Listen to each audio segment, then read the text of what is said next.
The Backrooms have returned. A new found footage tape has been released, and in it we see another poor soul wandering the endless halls and deepest caverns of this liminal labyrinth. But the most terrifying thing we learn in this new video, the horrors inside the Backrooms are now in the real world, and none of us are safe. Hello Internet, welcome to Film Theory, the show that's always jump scared by Arnold Schwarzenegger. Oh, okay.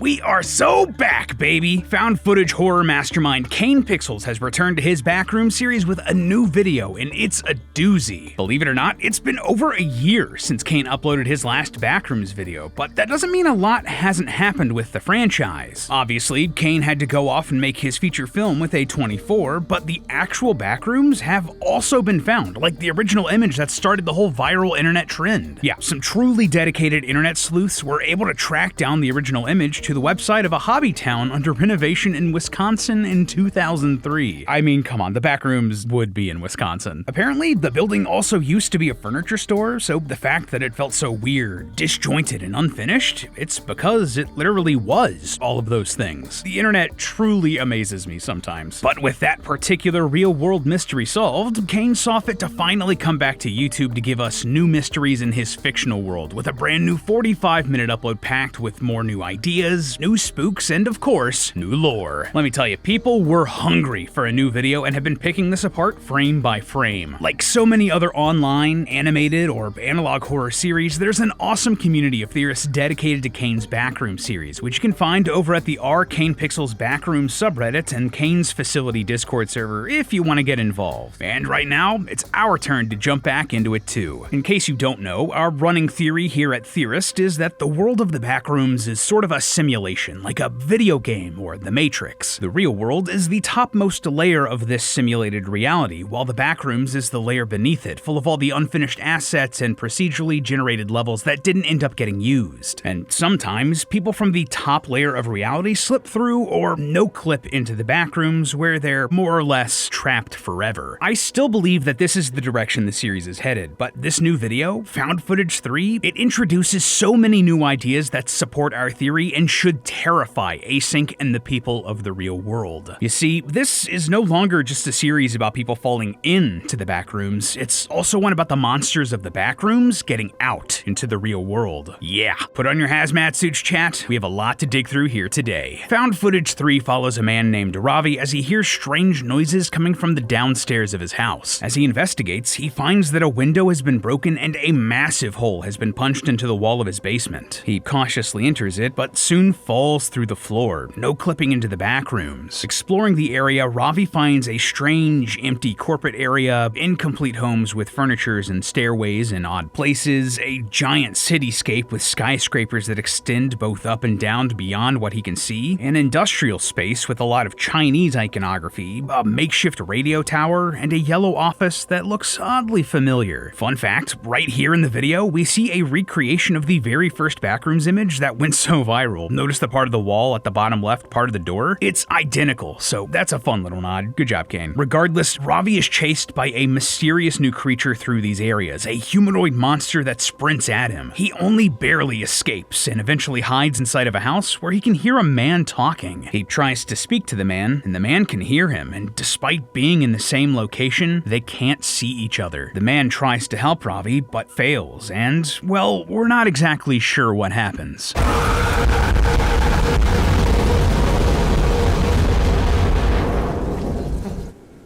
Hello? We hear a scream, a loud crash, and then nothing. Ravi then accepts that there is no escape. He sits down, crying, laughing, and giving a last monologue before he seemingly dies, though his fate is ultimately left ambiguous. And, more or less, that's the video. So first things first, it's worth noting what we don't see in this video. Namely, there's little sign of series mainstays like Async, the hazmat suits, or the traditional monochromatic yellow wallpaper. Now, partially, I'm sure that this is because Kane is expanding what his version of the Backrooms is and what it can be. But I also have to wonder if A24 reserved the rights to or control over that imagery for the movie. Just to be clear, that is total speculation on my part, but it did stick out to me. And it could partially be why Kane is exploring so many other ideas, like his version of the pool rooms in Found Footage 2 and all the various environments here in Found Footage 3. It's him taking some itty-bitty inspiration from the different levels of the facility from separate Backrooms wiki lore and putting his own unique spin on it. All that being said, there were a couple very subtle hints at what Async has been up to in the Backrooms. First off, it's clear that they either found Ravi's body, or at least his camera, sometime after this video was filmed. See, this is the first of the 3 found footage videos where we don't actually know how the tape was, well, found. We see the camera from the first video no-clip back into the real world, where it was likely recovered by Async, and we believe that the second camera was sent back in time into the hands of Async bigwig Ivan Beck. But this one, well, it looks like Ravi dies in the Backrooms. Clearly someone rescued this tape, and that someone was almost certainly Async, so don't be surprised if we see some yellow hazmat guys stumble upon Ravi's body in the Backrooms movie and pick up this camera. Secondly, we see Ravi walk by a door that looks a lot like one of the gateways that Async built to wall off parts of the Backrooms. And notice what's up against this door? It's a bunch of chairs piled up in what looks like sort of a barricade. Or perhaps as if they were thrown against the door, trying to break it down. We see here in Found Footage 3 that the monsters living in the Backrooms don't really understand how to use doors. Hello? And literally one of the first things we see the Lifeform fellow monster do in Kane's very first Backrooms video is throw a chair. I think all of these chairs were thrown at this door, with the bacteria monsters trying to get through and into Async's headquarters, but they just couldn't manage to do it. Now, with all of that laid out, the next thing we should try to do here is answer, where does Found Footage 3 take place in the Backrooms timeline? One of our last theories on the Backrooms was trying to put things together into a cohesive, definitive timeline of events, but we run into some problems with Found Footage 3. See, unlike Kane's other videos, he hasn't put a date into the description. Thankfully, there are a lot of context clues giving us dates, but the problem being that none of those dates line up with one another. For example, the quality of this footage lines up with something you'd expect to be shot on an old camcorder, very much in line with the other content of the series, implying that it takes place in the 1990s. This is further driven home when we hear Ravi talking about overhearing Monsanto executives admitting fault in a case involving a sick kid. Monsanto is a real-world agricultural and biotechnology company, and they were involved with several lawsuits and conspiracy theories during the 1990s, most of which involved chemicals and polluting local communities. And we can further narrow this down with the radio at the beginning of the video, which mentions the Oklahoma City bombing. This was an event that took place on April 19th, 1995, meaning that this was probably recorded around the same time. But, of course, there's a wrinkle. While walking through the facility, Ravi comes across this poster in Chinese. Using Google Lens, I was able to translate this and then reverse image search it, revealing that it was a real-world poster for an annual health screening in 2022 in Arcadia, California. There's even an official English version of this same poster, which you can see here. Obviously, that's much further on the timeline than the 1990s, and it's not even the only other time frame directly referenced here. Towards the end of the video, when Ravi first encounters the disembodied voice of the man inside of the home, we hear that there's a TV playing in the background. And if you listen very closely, you can hear a distinct ad playing.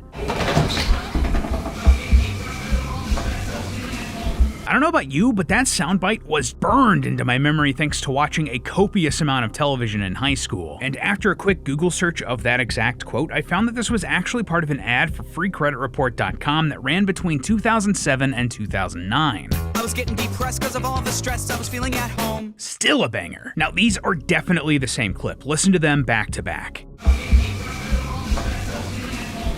I was getting depressed because of all the stress I was feeling at home. That's the same sound, and it tells us that this dad that Ravi's talking to exists in the late 2000s, over a decade away from either the 1990s where Ravi's from, or 2002 where the poster originated. Now, this is not the first occurrence where we've seen time acting funky in the Backrooms. The Async employee Peter Tinch was thrust forward in time thanks to some glitch. We've seen an episode of The Simpsons that first aired in 1991 get interrupted by a cough medicine commercial from 2000, and a television broadcast from 2015 can be heard in the video Pitfalls all the way back in 1990, a full 25 years before. In our previous theory trying to make sense of the timeline here, we believed that there was some sort of infinite time loop going on, with a previous version of the real world falling into and being consumed by the Backrooms, before a new one was created and started the cycle anew. This, in turn, was letting these different pieces from different times all show up together. But now, considering that Ravi was able to directly interact with that dad, something directly outside of his time, I believe that it's less of a time loop and more just the world of the Backrooms glitching so much that different times and places on the same timeline are folding into themselves, which in and of itself is a little more terrifying. And this also still lines up with our previous theories of how and why Async became interested in exploring the Backrooms, since I'm still pretty sure that the camera in Found Footage 2 from the mid-90s wound up in the hands of Async in the 1970s. You know, thanks to that same green glow found in multiple videos. Speaking of that mysterious green glow, you might have missed it, but it also shows up again here in Found Footage 3. Yeah, when Ravi is trying to reach out and find contact over the radio, in a blink and you miss it moment, you can see a green light shine on the ceiling, identical to what we've seen throughout the rest of the series. And after Overflow, this is now the second time where we've seen a green light associated with radios, and I think I know why. In a previous theory, we were able to connect both the device that Async used to first open the Backrooms and no-clipping itself to electromagnetic waves, and wouldn't you know it, but radio waves are a type of electromagnetic wave. So, if we're still working under the idea that electromagnetism can help you no-clip in or out of the Backrooms, it would make sense that radios would do the same. And the fact that they're the longest EM wave, maybe that's helping the weird timey-wimey nonsense happen in the series. But let's back up and talk about this radio tower for a second, cause this thing is weird, right? It looks like just a bunch of random audio equipment from all sorts of different eras got smushed together right here with no rhyme or reason. You have a pretty modern looking synth keyboard, an ancient looking radio, what looks like a cutting edge radio from the 80s or 90s, it's sort of a hodgepodge. But why is it all here? Did someone in the Backrooms manage to find all of this and put it together in an attempt to send a message out? Well, no, I don't think so. This is a lot of stuff. It doesn't have the slick presentation of something Async would build, and I think some rando going undetected by the Backrooms monsters long enough to build this is a bit of a stretch. No, instead, I think this is something that the Backrooms sort of cobbled together itself. If we're still working under the assumption that the Backrooms are glitchy leftover assets from building a simulation, perhaps places like this tower are just the Backrooms putting stuff it thinks is related all together. Like, imagine if all of this audio equipment had the word radio or audio in a tag or in its file name. Whatever is running the Backrooms likely saw that and generated it all here together, despite it not making a ton of logical sense to our human brains. In fact, I think that a computer system sort of gathering anything and everything it thinks is relevant together, despite how weird and nonsensical it would seem to a human, could explain a lot of the strange things in this video. For example, why is there a bunch of imagery related to China, ranging from a portrait of Chairman Mao to a poster for a health checkup in California, all put together? There's even a statue of Kuan Yin, the Chinese goddess of compassion, in here, seemingly unrelated to anything else. Shoutouts to Reddit user SharpCandle5429, they were the earliest person I saw identify this. Well, again, this could be the Backrooms pulling in anything it sees labeled as China together, regardless of whether or not it's actually related. Same thing with the caveman cutout, the weird speaker system, and the sun paintings in the radio room, or even the Kuan Yin statue again. All of that looks like it could be art or parts of an exhibit at a museum like the Tate Modern or the Natural History Museum, labeled or categorized under museum by the system. Believe it or not, that could even fit with the monster we see in here. Yeah, this monster that chases Ravi through the area. When asked for a name for this creature, Kane called it the still life, which the community then ran with. Well, what is a still life? It's a type of artwork, a painting of inanimate objects. And isn't it interesting that a monster named after art is in a part of the Backrooms where there's a lot of museum stuff gathered into one place? Oh, and just the little cherry on top here, but Kane named one of the music tracks he composed for this video Still Life, another piece of art related to this Backrooms video. Also, shoutouts to Kane for being multi-talented. The music he makes for this series is like legitimately great. Speaking of the still life, let's actually touch on that, shall we? Yeah, there's a new monster in this video that seems a lot different from the lifeform fellow. It's more humanoid with traditional human proportions, and at the very least, it looks, acts, and sounds a lot like a traditional zombie. Now, I should be clear, I am certain that this is not a zombie. Kane was asked on his Discord server server if it was, and though he said it's not impossible, it's hard to tell, but I'd assume no. And I tend to agree with him here. Kane has previously expressed frustration with zombie-related media and that there was no traditional zombie infection situation happening in his Backrooms series. So why take his pretty unique take on things and shove zombies into it? No, this is something else, something new. And whether or not it's an infected person or zombie, I think matters a whole lot less than the fact that it looks like a person at all. This thing really does just look humanoid, and I believe that's for a distinct purpose. It's the Backrooms trying to mimic people. Think about this. All throughout the Backrooms series, we've seen just how the Backrooms has tried to recreate aspects of the real world. It started out with basic empty offices with yellow wallpaper, and it's since evolved into full-blown neighborhoods and even cityscapes, all of which just aren't quite right. Hallways are too thin, offices empty, signs backwards, and the sky red. This could also explain why we see a near copy of a house from the secret video Home 27647.mov in found footage too. The Backrooms made a near perfect copy of this home, but just off. We actually see direct evidence of this in found footage 3 itself too. There's a particular moment where Ravi comes across the PlayPlace rug that everyone seemed to have growing up, just hanging out here in the Backrooms. We actually have one of these in our office here at Theorist, so that was a nice little surprise for me. That's fun. Well, slightly later in the video, Ravi comes across a strange room with small buildings, green turf, and a slide in it. I saw this and thought, wait, that looks a bit familiar. The playmat also has green turf, very rudimentary looking buildings, and what looks like a slide or a track. It also has very bright primary colors like red, blue, and yellow, which you can see on the slide in this room. It looks like the AI that runs the Backrooms basically ingested this map from this rug and tried to turn it into something real here, but just not quite getting it right. Just like it's done with other offices, neighborhoods, cities, and now humans. The Backrooms have evolved past just recreating places and inanimate objects and is now trying to replicate humans, but it just can't get it right. This isn't a real living person, it's just a still life. Thematically, this whole episode has been about slipping in and out of the walls of the Backrooms, yes, but also of reality. Ravi finds a place where the walls are thin enough to actually talk to someone outside of the Backrooms. The dad tries to break through the wall and is basically punished for it. The whole video starts because something broke a big hole between the real world and the Backrooms. And this is perhaps best symbolized by this strange scene of something crawling out from underneath a gap in a wall. It's a bit tough to tell what this actually is. At first I thought it was something similar to the Lifeform fellow monster, but I've also seen speculation online that it's a bug like a cockroach. Either way, the fact that it's moving out from underneath this wall, it's symbolic. The walls, the barriers between what's real and what isn't are becoming thinner and thinner, and it's having an observable effect on the real world. Things are moving in and out of the Backrooms more and more, and in increasingly weird and different ways. When Ravi is talking to that dad, the dad asks him, "I don't want to be the guy who keeps coming around here trying to talk to my boys." Someone else has been talking to this guy's kids, almost certainly through the Backrooms. We even see bloody footprints in this part of the facility, probably left by the last person that came through here and tried to talk to this family to get help. This isn't the first disembodied voice that this family has heard through their walls, and it probably isn't the first person who communicated with someone outside of the Backrooms. To someone who didn't know any better, it might feel like they're just straight up talking to a ghost, and well, what if that is what's happening? Or rather, whether someone who has had a paranormal experience like hearing a disembodied voice or seeing someone walk through a wall or someone out of time, what if that was some shenanigans caused by the Backrooms? What if it was someone no-clipping in, or someone who was trapped, or someone out of their own time period? That adds just another great layer of potential horror to this world, and I love it so much. But what's even more terrifying, it's not just things going into the Backrooms. Something from inside the Backrooms has almost certainly gotten out. At the beginning of the video, Ravi hears a noise downstairs in his house, and when he investigates, he finds that his sliding glass door has been shattered by something. This in turn leads him to discover the large hole punched in the wall of his basement. Clearly something busted through the walls here and made its way outside. Something originally from the Backrooms, like the Lifeform fellow or the Still Life, or something even worse that we haven't met yet. And we might even see it in this video. As Ravi looks for for the intruder in his closet, we see a strange chair in the corner. First off, who keeps a chair in their closet? That's already weird and very in line with the Backrooms, right? This whole series has used weird chairs in weird places to show how the Backrooms just don't quite get how real-world furniture works. If monsters like the Lifeform fellow can transform, perhaps this one is taking the form of a chair to hide, not realizing that it's a bit weird that it would be in a closet. But on top of that, it's fuzzy and black, almost as if the camera is having a difficult time even picking it up. And just listen to what happens when Ravi points the camera directly at it and then 180 degrees away from the chair.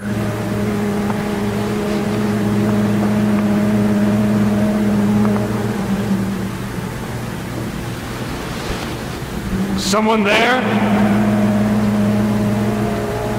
There's very clearly some sort of strange buzzing sound going on when the camera's pointed directly at or away from this thing. If there's strange electromagnetism going on inside the Backrooms like we've speculated, well, could a Backrooms monster give off that same sort of radiation and interfere with electronics like a camera? Regardless, it's safe to say that things have started to escalate here. This is no longer a case of just people falling into the Backrooms, going missing, and dying in this giant endless office space. No, what's inside is now getting out. The computer system, the AI running the Backrooms, is starting to leak into reality, and now we're all in danger because of it. But hey, that's just a theory. A film theory. And cut. Today, I wanted to do something a little different. I wanted to sit down and make a definitive timeline of exactly what's happened and when, so we can get ourselves a clear overview of everything that's going on in this giant mystery that Kane's crafting. And in doing this, and seeing what fits where, and more importantly, what doesn't fit where, we'll be able to learn a lot more about this story.